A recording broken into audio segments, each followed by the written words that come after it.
میں نے اپنے بچپن میں ایک ذمہ دار بریلوی عالم اور مناظر مولانا سعید احمد اسد حفظہ اللہ کی زبانی ایک واقعہ سن رکھا ہے جس کی تصدیق علی بھائی سے مطلوب ہے۔ کیا یہ واقعہ درست ہے کہ سیدنا موسیٰ علیہ السلام جب مصر سے شام کے لیے نکلے تو اپنے ساتھ حضرت یوسف علیہ السلام کا جسم مبارک بھی قبر اقدس سے نکال کر ہجرت کو روانہ ہوئے تھے؟ پلیز وضاحت فرما دیں۔ بہرحال یہ جو حدیث انہوں نے بیان کی ہے نا، اس واقعے کا ذکر کیا، یہ بالکل صحیح سند سے ثابت ہے اور یہ بڑا انٹرسٹنگ واقعہ ہے۔ یہ واقعہ آپ کو المستدرک للحاکم میں بھی مل جائے گا صحیح سند کے ساتھ۔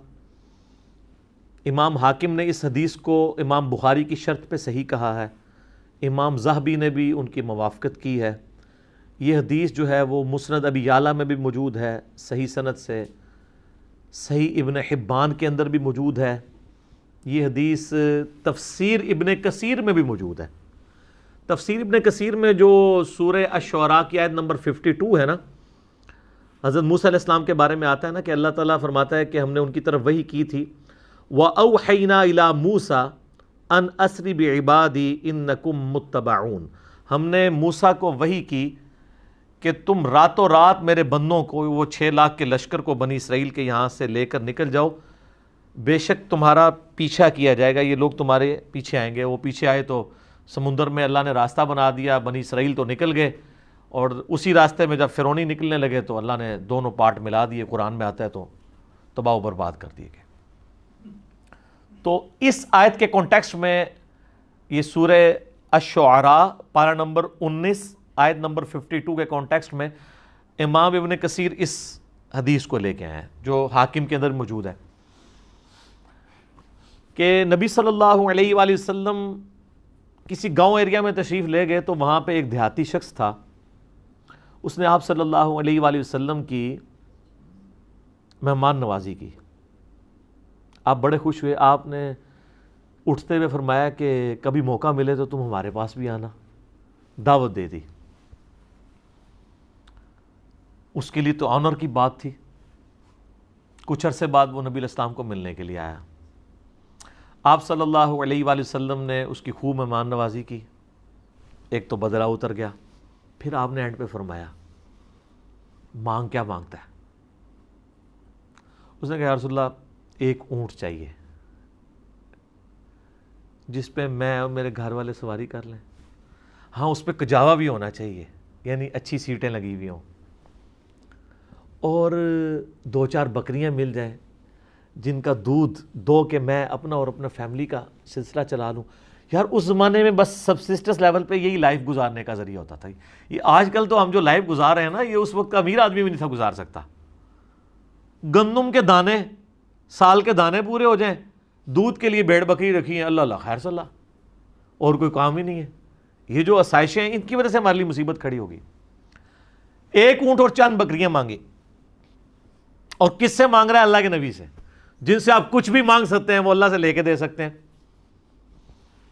تو نبی علیہ السلام فرمایا اوے تجھ سے تو وہ بنی اسرائیل کی بڑھی اچھی رہ گئی، اوے جس نے موسیٰ علیہ السلام سے تو اس سے بہت بڑی چیز مانگ لی تھی۔ اچھا، تو صحابہ نے کہا یا رسول اللہ وہ بڑھیا کا کیا قصہ ہے؟ تو آپ فرمایا کہ ہوا یوں کہ جب بنی اسرائیل مصر سے نکلے شام جانے کے لیے موسیٰ علیہ السلام کے ساتھ، تو وہ راستہ بھول گئے۔ تو حضرت موسیٰ علیہ السلام نے جو بنی اسرائیل کے علماء تھے نا، ان کو بلایا، ان سے مشورہ کیا جائے کہ یہ مسئلہ کیا ہے۔ تو انہوں نے پھر بتایا کہ حضرت بات یہ ہے کہ حضرت یوسف علیہ السلام، حضرت یوسف علیہ السلام کی نسل سے تھے نا، آگے بنی اسرائیل میں سے تھے نا حضرت موسیٰ علیہ السلام۔ ان دونوں کے درمیان آلموسٹ 1400 سال کا فاصلہ ہے، حضرت یوسف اور حضرت موسیٰ علیہ السلام کے درمیان۔ تو حضرت موسیٰ علیہ السلام کو انہوں نے کہا کہ جب حضرت یوسف علیہ السلام کی موت کا وقت قریب آیا تھا نا، تو انہوں نے بنی اسرائیل سے ایک عہد لیا تھا کہ جب کبھی بھی تم واپس ملک شام گئے نا، کیونکہ اصل ان کا وطن تو شام تھا، وہ تو حضرت یوسف علیہ السلام سورہ یوسف میں آتا ہے نا کہ بکھ کے وہاں تک پہنچے، پھر اللہ نے وہاں ان کو مرتبہ دیا تو بنی اسرائیل وہاں پہ شفٹ ہو گئے۔ لیکن یاد تو اپنے وطن کی ستاتی تھی، ان کو یہ بھی پتا تھا کہ اللہ نے وحی کے ذریعے بتایا ہوگا کہ الٹیمیٹلی آپ ابراہیمی مسکن کی طرف دوبارہ جائیں گے۔ تو انہوں نے یاد لیا تھا کہ جب تم لوگ یہاں سے شفٹ کرو نا تو میری لاش بھی قبر سے نکال کے لے جانا، مجھے وہاں پہ یروشلم میں دفن کرنا ہے، جو میرا آبائی جگہ ہے۔ حضرت موسیٰ علیہ السلام نے کہا او ہو، یہ تو پھر ہمیں راستہ نہیں ملے گا، یوسف علیہ السلام نے نال کھڑنا پینا ہے، کیونکہ اللہ کی طرف سے ہو رہا تھا۔ ان کا اچھا ٹھیک ہے جی بتاؤ قبر کی طرف، ان کا جی قبر بھی نہیں پتا ہمیں، کیونکہ اس زمانے میں مزار نہیں ہوتے تھے، پوائنٹ ٹو بی نوٹڈ، مزار تو نہیں۔ اور یوسف علیہ السلام تو بہت بڑی شخصیت تھے، ان کا بہت بڑا مزار ہونا چاہیے تھا، وہاں وزیر خوراک رہے تھے وہ۔ انہوں نے کہا جی ایک بڑھیا ہے جس کو قبر کا ایڈریس پتہ ہے، لیکن وہ کہتی ہے کہ موسیٰ کو میرے پاس خود بھیجو، میں اس کے ساتھ نیگوشیشن کروں گی تو جگہ بتاؤں گی قبر کی۔ حضرت موسیٰ علیہ السلام نے کہا ٹھیک ہے بات کر لیتے ہیں۔ تو کہا اماں بتا، انہوں نے کہا اس طرح نہیں ہے، مجھے اس کا معاوضہ ادا کرنا ہوگا۔ حضرت موسیٰ علیہ السلام نے کہا اس کا معاوضہ کیا؟ وہ تو ایکسپیکٹ کر رہے تھے کوئی پیسے، کوئی مال، کوئی بکریاں، کوئی اونٹ، جس طرح اس صحابی نے بھی مانگ لیا۔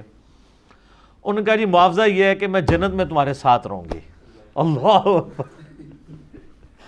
حضرت موسیٰ علیہ السلام کا رنگ فاق ہو گیا، چہرے پہ ناگواری کے اثار آ گئے کہ یہ کیا مانگ رہی ہے، پھر دوسرا ہی میرے اختیار میں بھی نہیں ہے۔